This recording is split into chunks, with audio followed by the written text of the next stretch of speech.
అందరికీ నమస్కారం. నేను మీ హోతా పద్మినీదేవిని. నీడలతో క్రీడలు నవల 6వ భాగంలోకి మీకు అందరికీ స్వాగతం. 6వ భాగంలోకి వెళ్లే ముందు 5వ భాగంలో ఏం జరిగిందో తెలుసుకుందాం. ఆనందరావుతో సంసార జీవితంలో తాను ఆశించిన సుఖ సంతోషాలు లేవని తనకి పరిచయమైన జగపతితో వెళ్ళిపోతుంది శారద. అప్పటికే పెళ్ళై పిల్లలున్న అతనితో జీవితం ముడివేసుకుని అతని ఒంపడిగత్తిగా స్థిరపడుతుంది.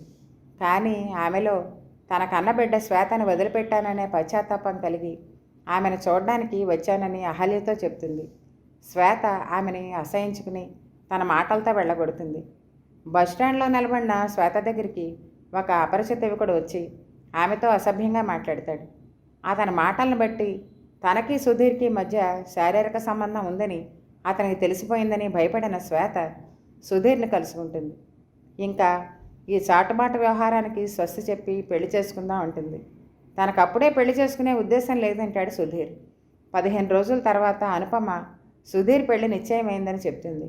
శ్వేత తనని వంచనతో అనుభవించిన సుధీర్ని, తనని పతనం వైపు లాగిన అనుపమని అసహించుకుని తన తప్పుని తెలుసుకుని పశ్చాత్తాపపడుతుంది.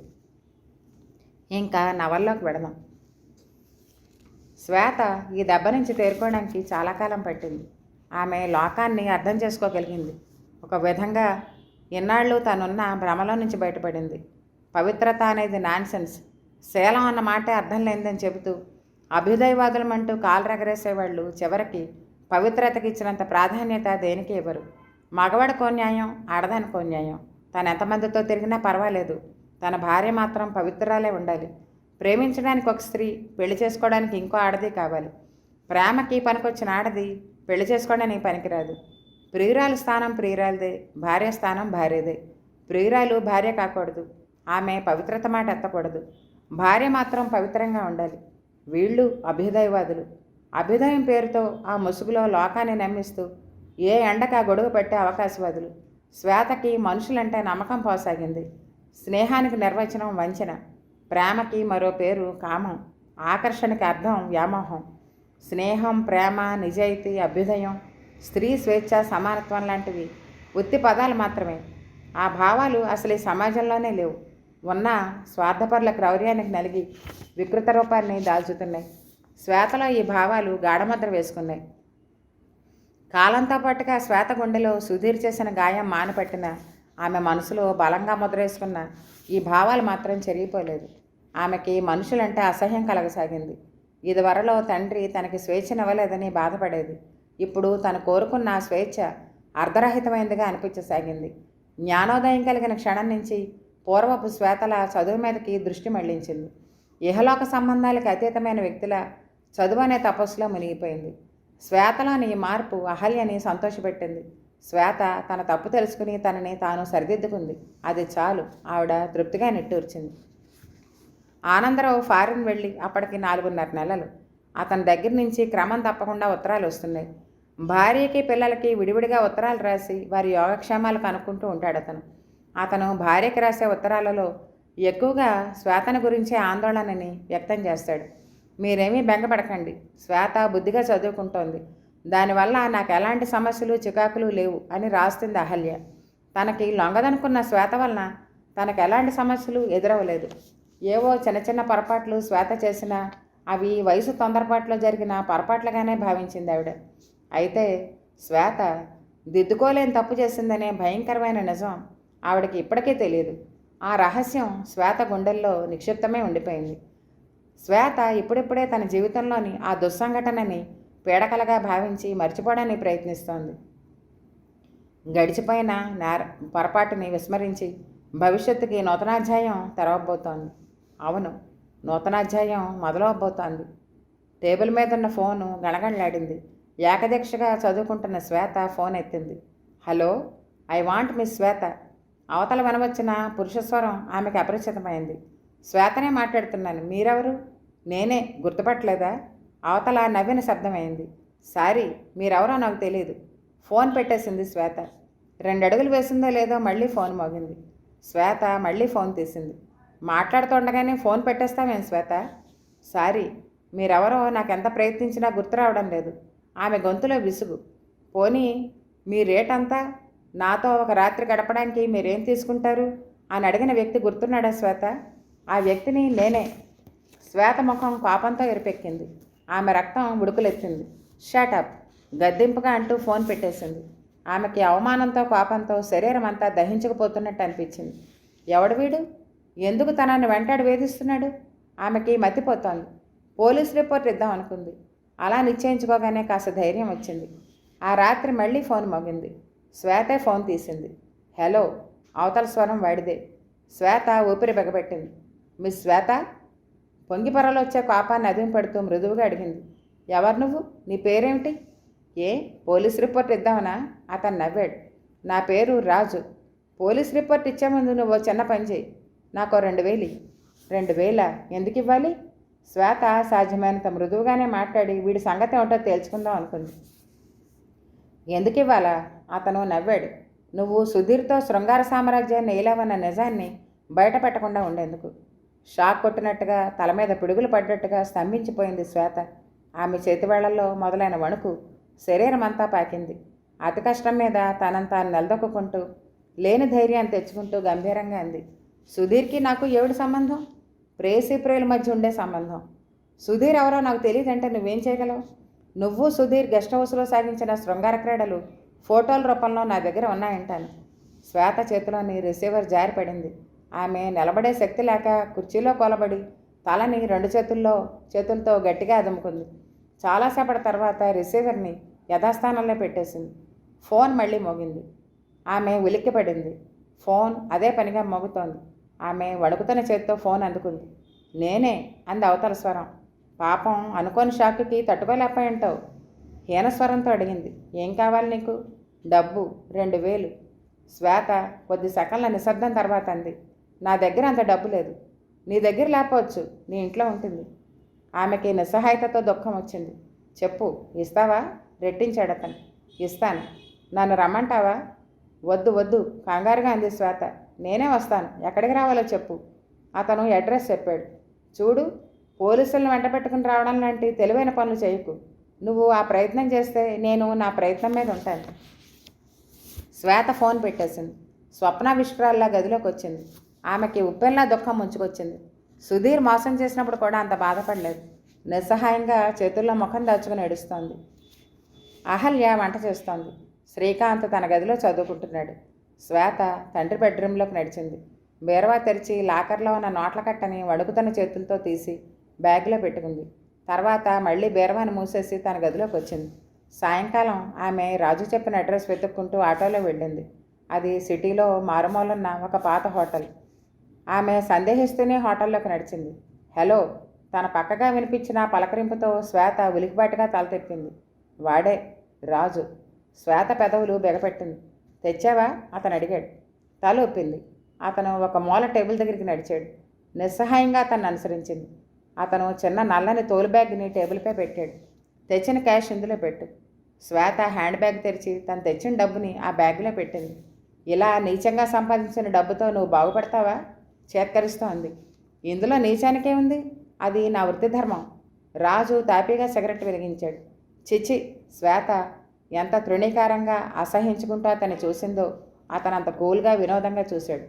నువ్వు అడిగిన డబ్బు నీకు ఇచ్చానుగా, ఇంకనైనా నన్ను వేధించడం మానేయి. ఆ ఫోటోలు నాకు ఇచ్చే. ఇస్తాను. ఇవ్వు, ఆత్రంగా అడిగింది శ్వేత. ఇప్పుడు తేలేదు, తర్వాత ఇస్తాలే. మాట తప్పకూడదు. ఆడని మాట తప్పడం, కోరుకున్న దాన్ని సాధించకపోవడం ఈ రాజుకు అలవాట్లేదు. చెప్పు, ఎప్పుడు ఇస్తావు? ఆత్రంగా అడిగింది. ఏ, ఎందుకంత ఆత్రత పడుతున్నావు? ఆ ఫోటోలను చూసుకుని సుధీర్తో గడిపిన ప్రణయఘట్టాల్ని మరోసారి మన్నం చేసుకోవాలన్నా? చిచ్చి, శ్వేత విసురుగా లేచింది. మళ్ళీ త్వరలోనే కలుసుకుందాం. అతను శ్వేత బయటకు వచ్చేస్తుంటే వెనకనే వస్తా అన్నాడు. ఆమె చప్పున అతని ముఖంలోకి చూసింది. అతని పెదవులు క్రూరమైన చిరునవ్వుతో విచ్చుకున్నాయి. ముఖం తిప్పుకుని అక్కడి నుంచి వచ్చేసింది. వారం రోజుల తర్వాత మళ్ళా రాజు దగ్గర నుంచి ఫోన్ వచ్చింది. నేను. రాజు స్వరం ఫోన్లో వింటూనే శ్వేత తేలిగ్గా నిట్టూర్చింది. చెప్పు, ఫోటోలు ఎప్పుడు ఇస్తావు? ఆమె స్వరంలోని ఆతృతని అర్థం చేస్తున్నట్టు నవ్విన శబ్దం. అప్పుడేనా? అప్పుడేనా అంటే ఇంకెప్పుడు ఇస్తావు? శ్వేత అసహనంగా అడిగింది. నాకు 4000 ఇయ్యి. 4000? శ్వేత చేతుల్లో చెమటలు పెట్టేశాయి. నా దగ్గర ఇంక డబ్బేమీ లేదు, నేను ఇవ్వలేను. సరే, సుధీర్ని నిన్ను కలిపి తీసిన ఫోటోలు అమెరికాలో ఉన్న నీ తండ్రికి పంపుతాను. నీకు మీ నాన్నంటే భయంగా, నీ సంగతి ఆయనే తేల్చుకుంటాడు. వద్దు, కంగారుగా అంది శ్వేత. ఆమె కళ్ళ ముందు తండ్రి కఠినమైన ముఖం కదలాడింది. ఆమె నిలువెల్లా వణికిపోయింది. నువ్వు కోరినట్టుగా డబ్బిస్తే నాకు ఆ ఫోటోలు అందజేస్తావన్న నమ్మకం ఏంటి? ముందు ఫోటోలు నాకు డబ్బిస్తాను. అదే ప్రశ్న నేను అడిగితే, నీ ఫోటోలు నీకు ఇచ్చాక డబ్బిస్తావన్న నమ్మకం నాకేమిటి? శ్వేత జవాబు చెప్పలేకపోయింది. రాజు నవ్వాడు. బిజినెస్లో మనుషుల మధ్య ఉండవలసింది పరస్పరం నమ్మకం. శ్వేత క్షణం ఆలోచించింది. సరే, ఎక్కడికి రమ్మంటావు చెప్పు. మనం మొదటిసారి కలుసుకున్న హోటల్లోనే ఉంటాను నేను. ఆమె ఫోన్ పెట్టేసింది. ఆమెకి తన మెడను ఎవరో కత్తిరిస్తున్న అనుభూతి కలుగుతోంది. 4,000. రాజు స్వరం వికృతంగా ఆమె చెవుల్లో ప్రతిధ్వనించసాగింది. ఆమె చేతులు అప్రయత్నంగా తన మెడలోని గొలుసుని తడుముకున్నాయి. ఆమె ఒక నిశ్చయానికి వచ్చింది. గబగబా తయారై పుస్తకాలతో బయటకు వచ్చింది. పిన్ని, నేను నా ఫ్రెండ్ ఇంటికి వెళ్ళొస్తానంది. జాగ్రత్తగా వెళ్ళిరామ్మా అంది అహల్య. శ్వేత తలూపి బయటకు వచ్చింది.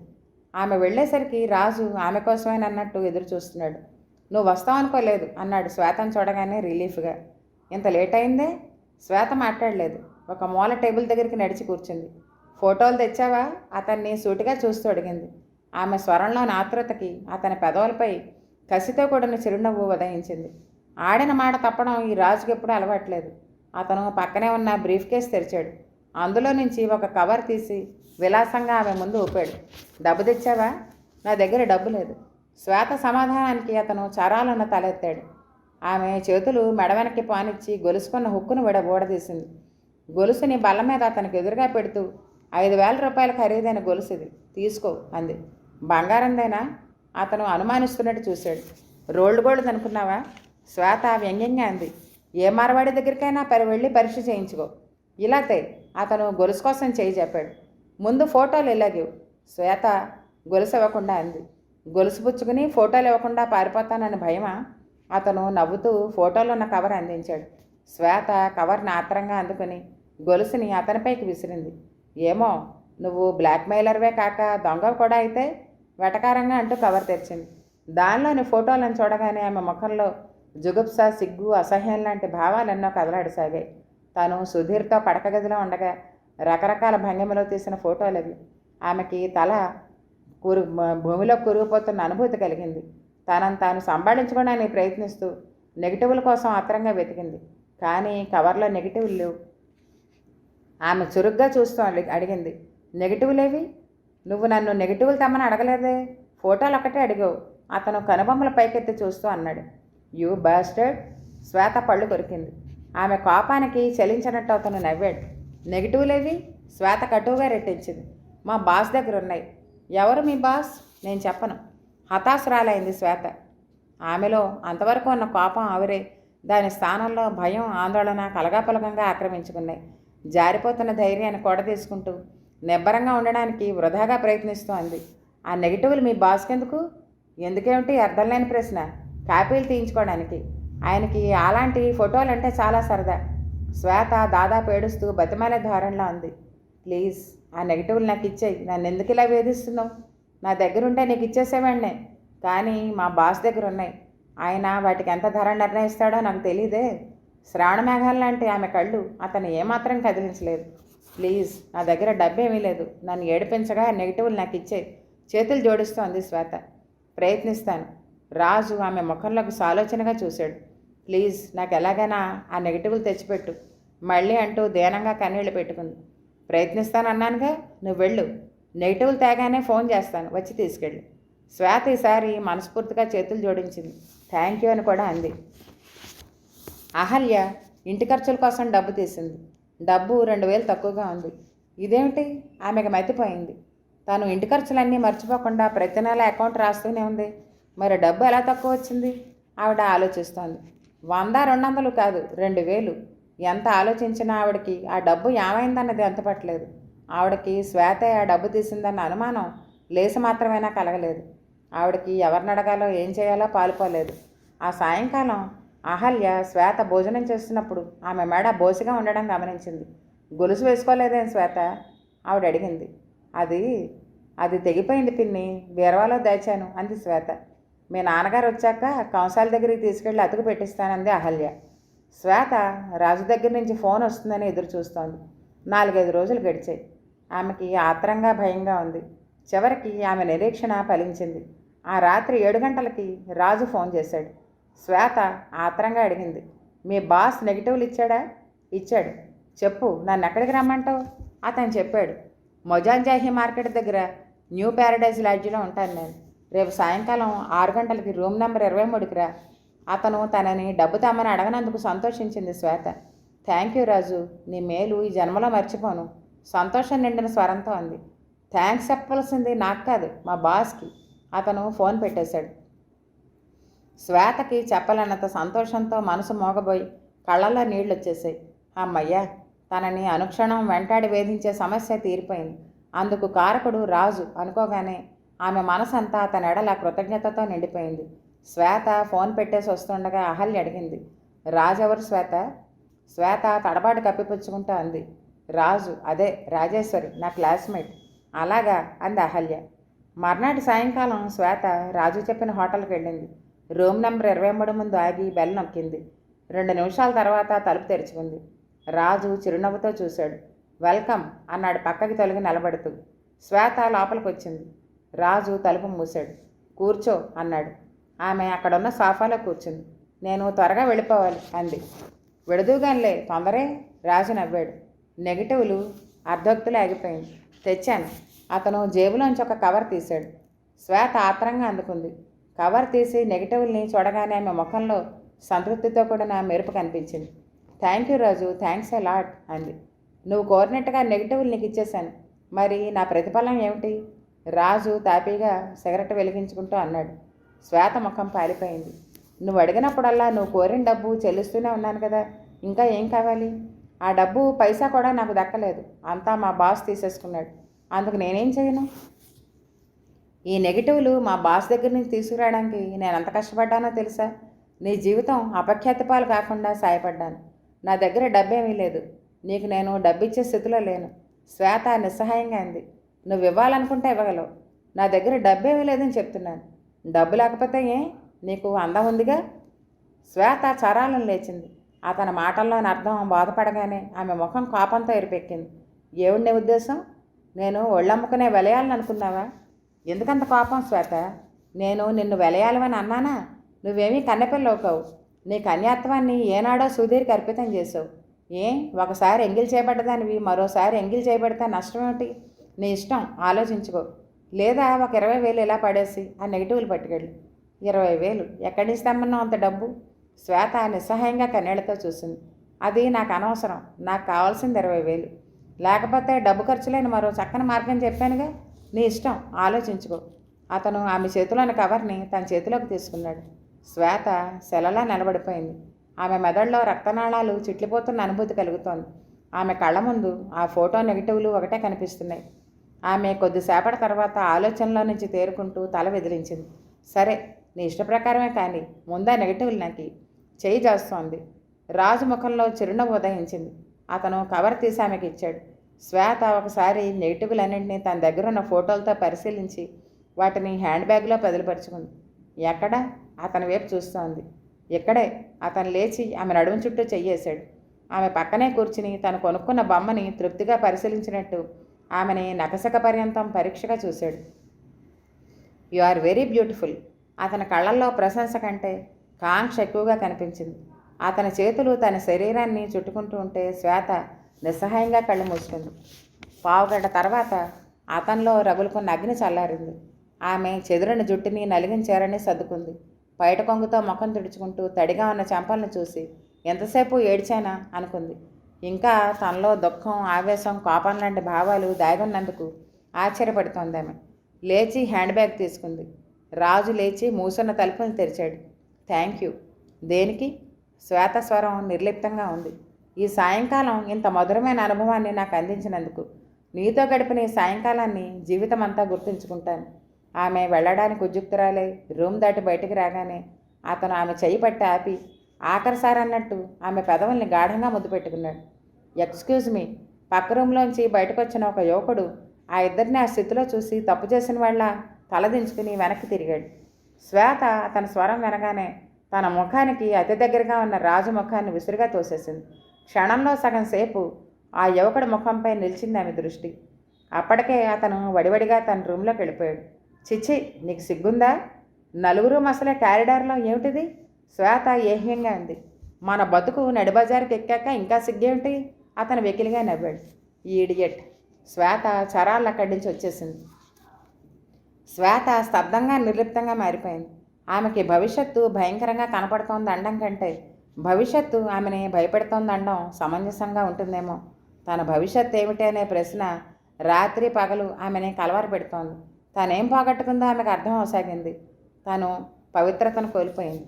సుధీర్ తనని అభ్యుదయ ముసుగులో నమ్మించి వంచి తన కన్యాత్వాన్ని దోచుకున్నాడు. రాజు రాక్షసంగా తనని బెదిరించి అతని కామాగ్నికి తనని బలి చేశాడు. ఇద్దరూ తన శరీరాన్ని వాంఛించిన వారే. ఇద్దరు పురుషుల కామానికి తను బలి అయింది. శ్వేత మనసుని ఆ భావనే పొడిలా సలుపుతోంది. ఇలాంటి స్థితిలో అనుపమ వివాహ వార్త ఆమెలో సంచలనాన్ని కలిగించింది. విచ్చలవిడిగా తిరిగి అబార్షన్ వరకు తెచ్చుకున్న అనుపమ ఈరోజు సంఘంలో కన్యగా చలామణి అవుతూ పెళ్లికి సిద్ధపడుతోంది. తన విషయం తెలిసిన ఏ పురుషుడైనా తనని పెళ్లి చేసుకోవడానికి సిద్ధపడతాడా? ఒకవేళ చేసుకున్నా తన జీవితంలో ఎదురైన అనుభవాల్ని మర్చిపోయి వైవాహిక జీవితంలో రాజీ పడగలదా? ఇద్దరు కాముకల చేతుల్లో నలిగిన ఈ శరీరాన్ని భర్తకు అర్పించగలదా? ఆ ఊహే కంపరంగా జుగుప్సగా అనిపిస్తోంది ఆమెకి తన తల్లి శారద గుర్తుకొచ్చింది. తన తల్లిని ఆనాడు యావనిహాళం చేసింది తను. నీతి నియమాలను విస్మరించి క్షణిక సుఖాలను ఆశించి ఇంకొకటితో లేచిపోయిన మీరు నా తల్లి అలా అవుతారంది. పవిత్రతను కోల్పోయిన ఆమెని ఎంత జుగుప్సగా కంపరంగా చూసింది. జీవితంలో అన్నీ పోగొట్టుకున్న ఆ అభాగ్యురాలపై కించిత్ సానుభూతిని చూపించగలిగిందా? పైగా ఆమెని లేచిపోయిన ఆడదానిగా అసహించుకుంది. తన తల్లి అపవిత్రురాలు, మరి తను పవిత్రురాలా? శ్వేత విరక్తిగా నవ్వుకుంది. తన తల్లి సంసార జీవితంలో కఠినుడైన భర్తతో రాజీ పడలేక ఏదో ఉద్రేకంలో చేసిన తప్పుని తనంతగా అసహించుకుందే. మరి తన మాట ఏమిటి? తెలిసి తెలియని వయసులో యవనోద్రేకంలో కాలు జారిందని సరిపెట్టుకోవచ్చా? లేక ఒళ్ళు కవ్వకి తిరిగిన ఆడదాన్నని అసహించుకోవాలా? తెలిసి చేసినా తెలియక చేసినా తప్పు తప్పే. ఆ తప్పు ఒక విధంగా తన తల్లి జీవితాన్ని నాశనం చేస్తే మరో విధంగా తన జీవితాన్ని నాశనం చేసింది.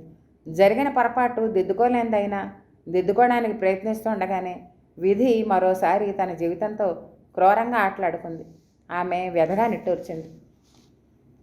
ఆ రాత్రి ఆనందరావు ఫోన్ చేశాడు. International call. అతను ఫోన్ కాల్ని అహల్య రిసీవ్ చేసుకుంది. అతను కొద్దిసేపు భార్యతో పిల్లలతో మాట్లాడాడు. అతను ఎక్కువగా శ్వేత గురించే మాట్లాడాడు. శ్వేత శ్రద్ధగా చదువుకుంటోందని భార్య చెప్పిన సమాధానం అతన్ని తృప్తిపరిచింది. ఫైనల్ ఎగ్జామ్స్ దగ్గర పడడంతో శ్వేత ఏకదీక్షగా చదువులో మునిగిపోయింది.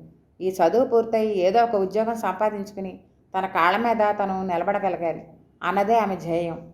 అహల్య రోజు మధ్యాహ్నం శ్వేత బట్టల బేరవా సర్దుతోంది. బట్టలు పుస్తకాలు ఏవీ ఒక క్రమంగా లేవు. అహల్య నవ్వుకుంది. శ్వేతని ఇంకా పసితనం వదలలేదని. ఆమె చంద్రవందరగా ఉన్న పుస్తకాలన్నీ వరుసగా సర్దింది. చీరల మడతలన్నీ తీసి బేరవా దులిపింది. పేపర్ మడత కింద కనిపించిన టాబ్లెట్లను చూడగానే ఆమె షాక్ కొట్టినట్టుగా దిమ్మిరిపోయింది. శ్రీకాంత్ పుట్టిన తర్వాత ఇంకా పిల్లలు చాలని డాక్టర్ సలహాపై భర్త వ్యాసెక్టమీ చేయించుకునేలాగా తను ఈ టాబ్లెట్లను వాడింది. ఇవి శ్వేత బేరవాలకు ఎందుకు వచ్చాయి? శ్వేతకి వీటితో అవసరం ఏమిటి? ఆవిడ బ్రుకుటి ముడిపడింది. ఆవిడ మనసులో శ్వేతపై మొదటిసారిగా ఘోరంత అనుమానం కలిగింది. క్షణంలో అది కొండంతగా మారిపోయింది. శ్వేతని తను అనుమానించడం సమంజసమా అసమంజసమా అన్నది ప్రశ్న కాదు. ఈ టాబ్లెట్స్ శ్వేతకు ఎందుకు అవసరం వచ్చాయి అంటే శ్వేత ఆ పైన ఆమె ఆలోచించలేకపోయింది. ఆవిడ యథాస్థానంలో వాటిని ఉంచేసి చీరలన్నీ సర్ది బేరవా మూసేసింది. ఆవిడ మనసు కల్లోలిత సాగరంలో ఉంది. అన్యమనస్కంగానే వంట ముగించింది. శ్వేత ఇంటికొచ్చింది. ఆవిడ ఆమెని మొదటిసారిగా చూస్తున్నట్టు వింతగా చూస్తోంది. శ్వేత ఇన్నాళ్లుగా తను ఎరుగున్న వ్యక్తిలా కాక కొత్త మనిషిలా పరాయి వ్యక్తిగా అనిపిస్తోంది ఆమెకి. శ్వేత శ్రీకాంత్ భోజనం పెట్టమని వచ్చారు. ఆవిడ ఇద్దరికీ అన్నం పెట్టింది. శ్వేత హఠాత్తుగా భోజనం దగ్గర నుంచి లేచి బాత్రూంలోకి పరిగెట్టింది. అహల్య ఆందోళనగా ఆమె వెనకనే వెళ్ళింది. శ్వేత సింకు దగ్గర వాంతి చేసుకుంటోంది. అహల్య గుమ్మానికి ఆనుకుని అలాగే నిలబడిపోయింది. ఆవిడ చెవుల్లో హోరు బయలుదేరింది. ఆమె నిలబడే శక్తి లేనట్టుగా వణికిపోతోంది. శ్వేత నోరు కడుక్కుని అవతలకు వచ్చింది.